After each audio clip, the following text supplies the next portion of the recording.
Okay, we got the blower motor replaced. Pulling 1.8 amps. Cool mode. I connected the red with the yellow. So now we have Y2 capped off the Y1. And we set the dip switches.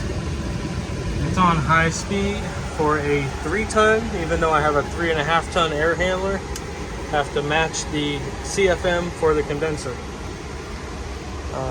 Blower motor's working. And we did a diagnosis with the go, no-go test.